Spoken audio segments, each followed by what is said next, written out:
বিমল মিত্রর গল্প লজ্জাহর। রামায়ণের যুগে ধরণী একবার দ্বিধা হয়েছিল। সে রামও নেই, সে অযোধ্যাও নেই। কিন্তু কলিযুগে যদি দ্বিধা হতো ধরণী, তো আর কারো সুবিধে হোক আর না হোক, ভারী সুবিধে হতো রমাপতির। সত্যি, অমন অহেতুক লজ্জাও বুঝি কোনো পুরুষ মানুষের হয় না। মোড়ের মাথায় দাঁড়িয়ে সবাই গল্প করছি। হঠাৎ চিৎকার করে উঠল ননীলাল। বললে, ওই আসছে রে। কিন্তু ওই পর্যন্ত। আমরা সবাই চেয়ে দেখলাম, রমাপতি আমাদের দেখেই আবার নিজের বাড়ির মধ্যে গিয়ে ঢুকল। সবাই বুঝলাম রমাপতির যত জরুরি কাজই থাক, এখনকার মতো এ রাস্তা মাড়ানো ওর বন্ধ। বাড়িতে ফিরে গিয়ে হয়তো চুপ করে বসে থাকবে খানিকক্ষণ, তারপর হয়তো চাকরকে পাঠাবে দেখতে। চাকর যদি ফিরে গিয়ে বলে যে রাস্তা পরিষ্কার, তখন আবার বেরুতে পারবে। বললাম, চল আমরা সরে যাই, ওর অসুবিধে করে লাভ কি? ননীলাল বললে, কেন সরতে যাব? এ রাস্তা কি ওর? লেখাপড়া শিখে এমন মেয়ে ছেলের বেহদ্দ, আমরা কি ওকে খেয়ে ফেলব? এমনই রমাপতি। রাস্তা দিয়ে চলতে গেলে পাছে কেউ জিজ্ঞেস করে বসে, কেমন আছো? তখন যে কথা বলতে হবে, মুখ তুলতে হবে, চোখে চোখ রাখতে হবে। সমবয়সী বৌদিরা হাসে, বলে, ছোট ঠাকুরপো, বিয়ে হলে কি করবে? মেজ বৌদি বলে, আমাদের সামনেই মুখ তুলে কথা বলতে পারে না, তো বউয়ের সঙ্গে কি করে রাত কাটাবে ভাই? বাড়িতে অনেকগুলো বৌদি, কেউ কেউ কম বয়সী আবার। তারা নিজের নিজের স্বামীর কথাটা কল্পনা করে নেয়। যত কল্পনা করে তত হাসে। অন্য সব ভাইরা সহজ স্বাভাবিক মানুষ, ব্যতিক্রম শুধু রমাপতি। শুনতে পাই বাড়িতেও রমাপতি নিজের নির্দিষ্ট ঘরটার মধ্যে আবদ্ধ থাকে। ঘরের মধ্যে বসে কি করে কারো জানবার কথা নয়।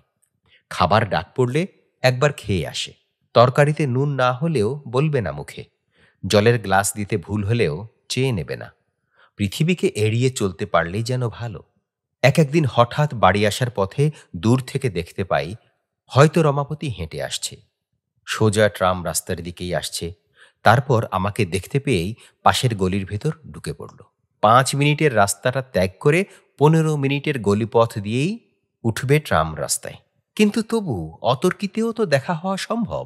গলির বাঁকেই যদি দেখা হয়ে যায় কোনো চেনা লোকের সঙ্গে, হয়তো মুখোমুখি এসে দাঁড়িয়ে পড়লেন পাড়ার প্রবীণতম লোক। জিজ্ঞেস করে বসলেন, এই যে রমাপতি, তোমার বাবা বাড়ি আছেন নাকি? নির্দোষ নির্বিরোধ প্রশ্ন।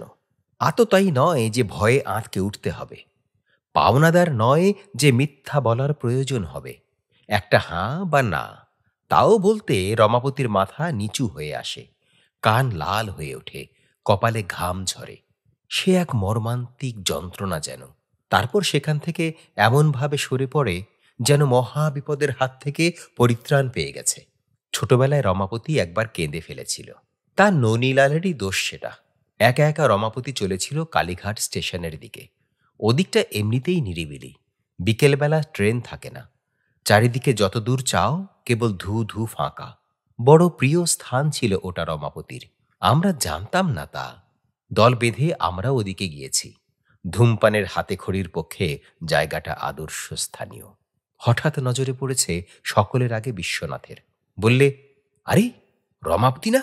সকলে সত্যি অবাক হয়ে দেখলুম দূরে রেল লাইনের পাশের রাস্তা ধরে একা একা চলেছে রমাপতি। আমাদের দিকে পেছন ফেরা। দেখতে পায়নি আমাদের। দুষ্টুবুদ্ধি মাথায় চাপল ননীলালের। বললে, দাঁড়া, এক কাজ করি, ওর কাছা খুলে দিয়ে আসি। যে কথা সেই কাজ। তখন কম বয়স সকলের। একটা নিষিদ্ধ কাজ করতে পারার উল্লাসে সবাই উন্মত্ত। ননীলালের রসিকতার সিদ্ধিতে সবাই মাঠ কাঁপিয়ে হো হো করে হেসে উঠেছি। কিন্তু রমাপতির কাছে গিয়ে মুখখানার দিকে চেয়ে ভারী মায়া হলো। রমাপতি হাউ হাউ করে কাঁদছে। সে গল্প বিয়ের পর প্রমীলার কাছেও করেছি। প্রমীলা বলে, আহ বেচারা, তোমরাই ওকে অমনি করে তুলেছ। সেদিন প্রমীলা বললে, ওই বুঝি তোমাদের রমাপতি? এসো এসো, দেখো, দেখে যাও। বললাম, ওকে তুমি চিনলে কি করে? প্রমীলা বললে, ও না হয়ে যায় না। আমি বারান্দায় দাঁড়িয়ে আছি, একবার মুখ তুলে পর্যন্ত চাইলে না উপর দিকে। ও বয়সে এমন দেখা যায় না তো। বারান্দার কাছে গিয়ে দেখি, সত্যি ঠিকই চিনেছে, রমাপতিই বটে। বললাম, সরে এসো, নইলে মূর্ছা যাবে এখনই। তা অন্যায়ের কিছু বলিনি আমি। ক্লাস 7-এ গুড কন্ডাক্টের প্রাইজ পেয়েছিল রমাপতি। মোটা মোটা 3খানা ইংরেজি ছবির বই। সেই প্রথম আমাদের স্কুলে ও প্রাইজের প্রচলন হলো। স্কুলের হলে লোকারণ্য। আমরা স্কুলের ছাত্ররা সেজে গুজে একেবারে সামনের বেঞ্চিতে বসেছি। আমরা খারাপ ছেলের দল সবাই, কেউ প্রাইজ পাবো না। কমিশনার ম্যাকেয়ার সাহেব নিজের হাতে সবাইকে প্রাইজ দিচ্ছেন। এক একজন করে বুক ফুলিয়ে গিয়ে দাঁড়াচ্ছে আর প্রাইজ নিয়ে প্রণাম করে নিজের জায়গায় এসে বসছে। তারপর ম্যাকেয়ার সাহেব ডাকলেন, মাস্টার রমাপতি সিনহা। কেউ হাজির হলো না।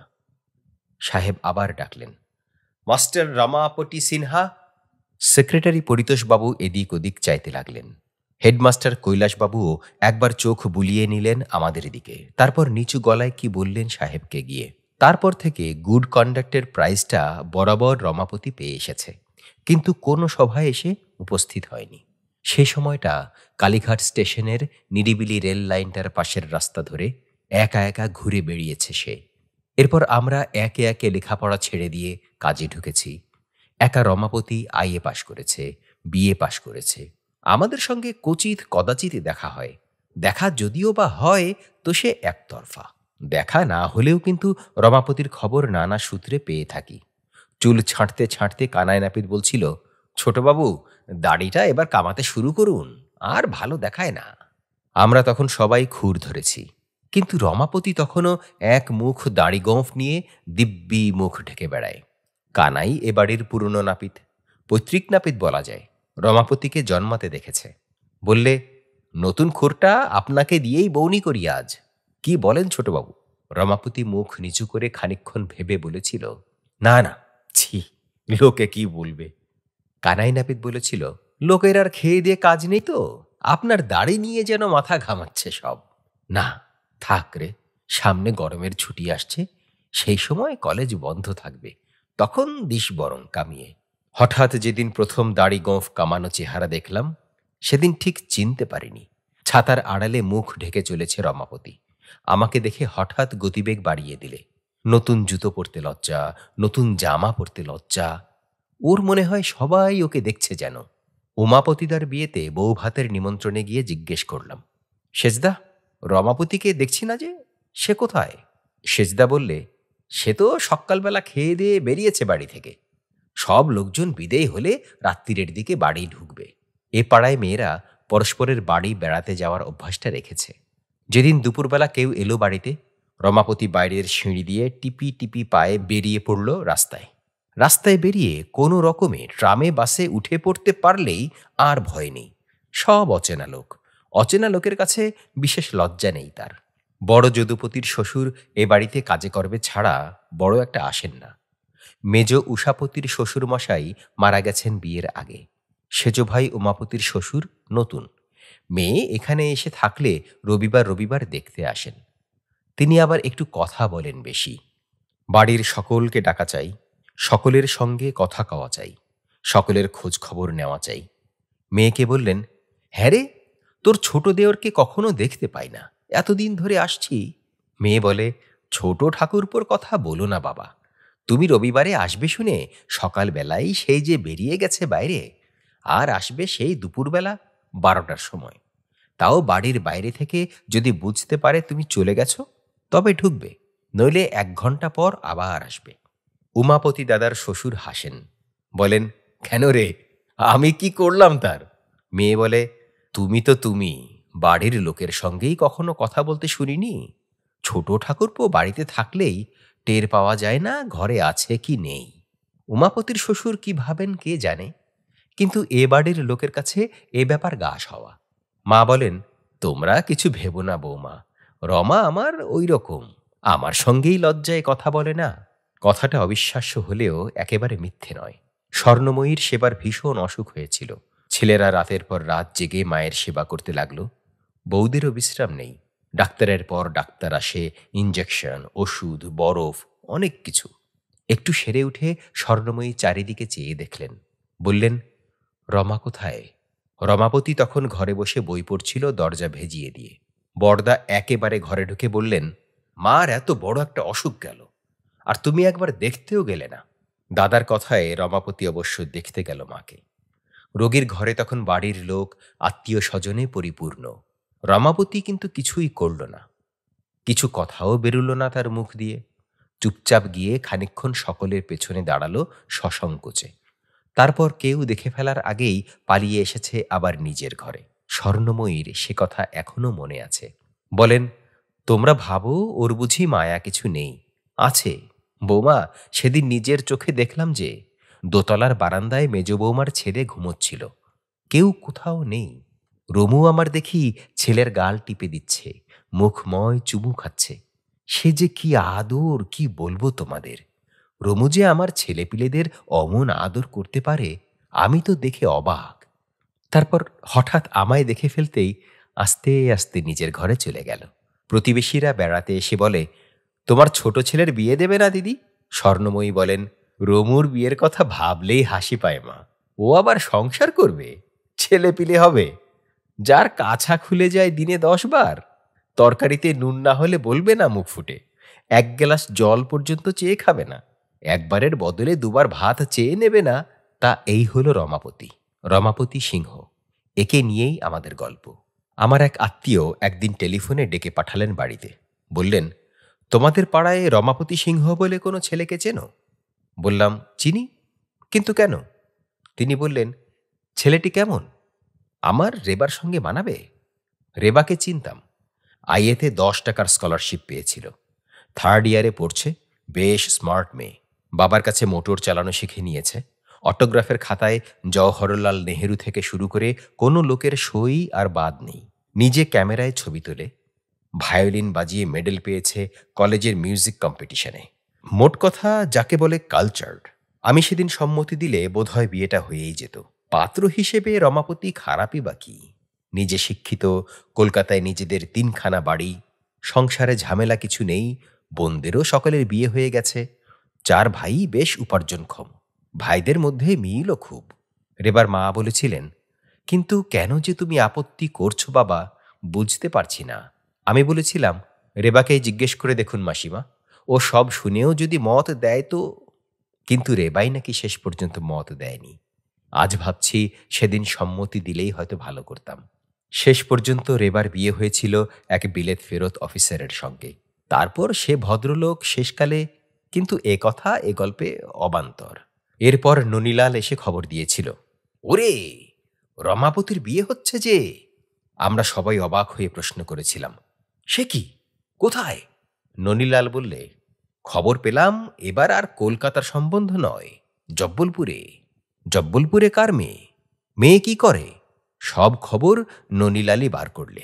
শেষে একদিন বললে, ভাই, চোখের উপর নারী হত্যা দেখতে পারবো না, আমি ভাঙচি দেব। সত্যি সত্যি ননীলাল ঠিকানা জোগাড় করে বেনামে চিঠি দিলে একটা।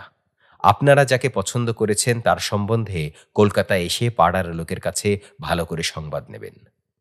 নিজেদের মেয়েকে এমন করে গলায় ফাঁস লাগিয়ে দেবেন না, ইত্যাদি অনেক কটু কথা। বিয়ে ভেঙে গেল। শুধু সেইবারই প্রথম নয়, যতবারই ননীলাল বা আমরা কেউ সংবাদ পেয়েছি, চিঠি লিখে বিয়ে ভেঙে দিয়েছি।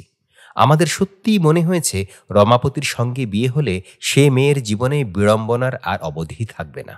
কিন্তু হঠাৎ একদিন বিনা ঘোষণায় রমাপতির বিয়ে হয়ে গেল। কেউ কোনো সংবাদ পায়নি। মাত্র একদিন আগে আমার কানে এলো খবরটা। প্রমীলাও বহরমপুরের মেয়ে। বললাম, বহরমপুরের কমল মজুমদারকে চেনো নাকি? খুব বড় উকিল, তার মেয়ে প্রীতি মজুমদার। প্রমীলা চমকে উঠল, প্রীতি? আমরা তাকে ডাকতাম বেবি বলে। বহরমপুরের বেবি মজুমদারকে কে না চেনে? একটা 14 বছরের ছেলে থেকে শুরু করে 60 বছরের বুড়ো সবাই চিনবে তাকে। বেবি টেনিসে 3 বার চ্যাম্পিয়ন, ওকে চিনব না? কিন্তু তখন আর উপায় নেই। চিঠি লিখে জানালেও একদিন পরে খবর পাবে। ননীলাল শুনে কেমন বিমর্ষ হয়ে গেল, তবু যেন কেমন সন্দেহ হলো। তারা শেষকালে আর পাত্র পেলে না খুঁজে, শেষে এই অকাট ছেলেটার হাতে পড়বে। আর কোনো প্রীতি মজুমদার আছে নাকি বহরমপুরে? প্রমীলা বললে, মজুমদার অবশ্যই আরও আছে ওখানে, কিন্তু খবর নাও দেখিনি ওর নাম বেবি কিনা। তখন আর খবর নেবারই বা সময় কোথায়? প্রমীলাও যেন বিমর্ষ হয়ে গেল। বললে, বেবির সঙ্গে বিয়ে হবে শেষকালে তোমাদের রমাপতির? সে যে ভারী খুঁতখুঁতে মেয়ে, গোঁফওয়ালা ছেলেদের মোটে দেখতে পারত না। ওর প্রাইভেট টিউটর ছিল বদ্রীনাথ বাবু, তাকেই ছাড়িয়ে দিলে? আমি জিজ্ঞেস করেছিলাম, তোর মাস্টারকে ছাড়ালি কেন? ও বলেছিল, বড্ড বড় বড় গোঁফ বদ্রীনাথ বাবুর, ওই গোঁফ দেখলে আমার ভয় পায়। তা তুমিও তাকে দেখেছ তো? বললাম, কোথায়? কেন, সেই যে বাসর ঘরে। বাসর ঘরে কত মেয়েই এসেছিল, সকলকে মনে থাকার কথা নয় আজ। তবু মনে করতে চেষ্টা করলাম। প্রমীলা আবার মনে করিয়ে দিতে চেষ্টা করলে। মনে পড়ছে না তোমার? সেই যে কালো জমির উপর জরির কাজ করা শিফন শাড়ি পরে এসেছিল, লং স্লিভের সাদা লিনেনের ব্লাউজ পরা, খুব কথা বলছিল ঠেস দিয়ে দিয়ে, মনে নেই?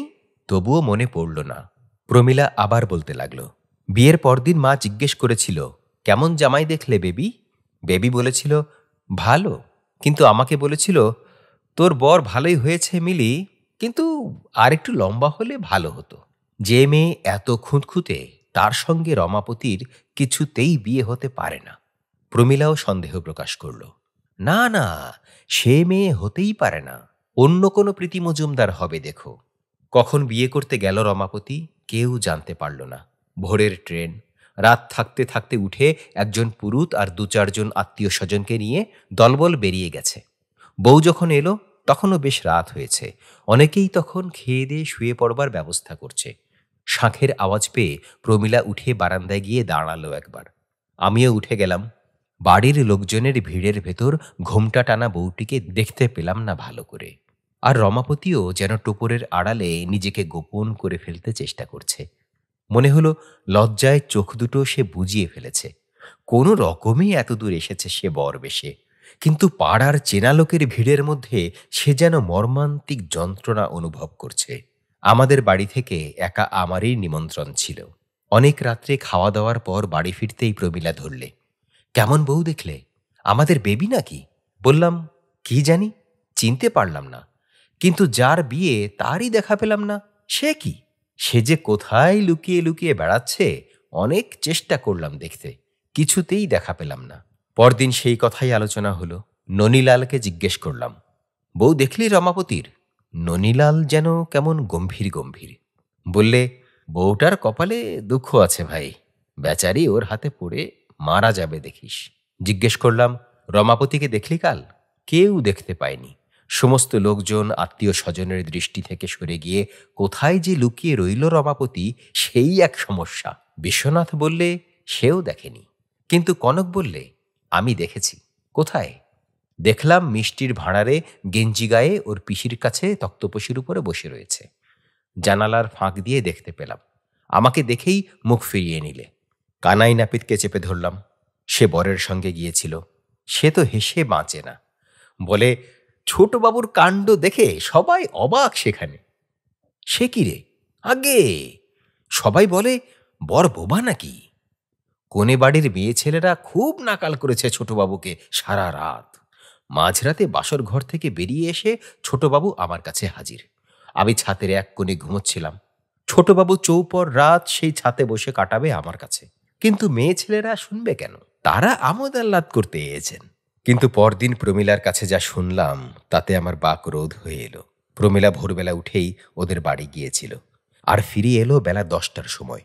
বললাম, এত দেরি হলো, দেখা হয়েছে? প্রমীলা বললে, গেছি বউ দেখতে, আর না দেখে ফিরে আসব। গিয়ে বললাম, মাসিমা, তোমার বউ দেখতে এলাম। কাল যে শরীর খারাপ ছিল, আসতে পারিনি। মাসিমা বললে, ছেলে বউ তো এখনো ঘুমোচ্ছে, তা বসো মা একটু। তা দরজা খুলল বেলা 9টার সময়। তোমার বন্ধু তো আমাকে দেখেই পালিয়ে গেল কোথায়, কিন্তু বেবি বেবি কিন্তু ঠিক চিনতে পেরেছে। আমাকে দেখেই বললে, মিলি তুই? তারপরে শোবার ঘরে নিয়ে গিয়ে বসালো আমায়। দেখলাম সমস্ত বিছানাটা একেবারে ওলট পালট। নতুন খাট, বিছানা, নয়ন সুখের চাদর, বালিশের ওয়াড়, পাশাপাশি দুটো বালিশ একেবারে সিঁদুরে মাখামাখি। বেবির মুখে গালেও সিঁদুরের দাগ, বিছানায় শুকনো ফুল ছড়ানো। আমি হাসছিলাম দেখে বেবি জিজ্ঞেস করলে, হাসছিস যে? বললাম, সারা রাত ঘুমোসনি মনে হচ্ছে। বেবি বললে, ঘুমোতে দিলে তো, বলে মুখ টিপে টিপে হাসতে লাগলো। আমিও স্তম্ভিত। বললাম, বললে ওই কথা? তারপর শোনোই তো। প্রমীলা আবার বলতে লাগলো।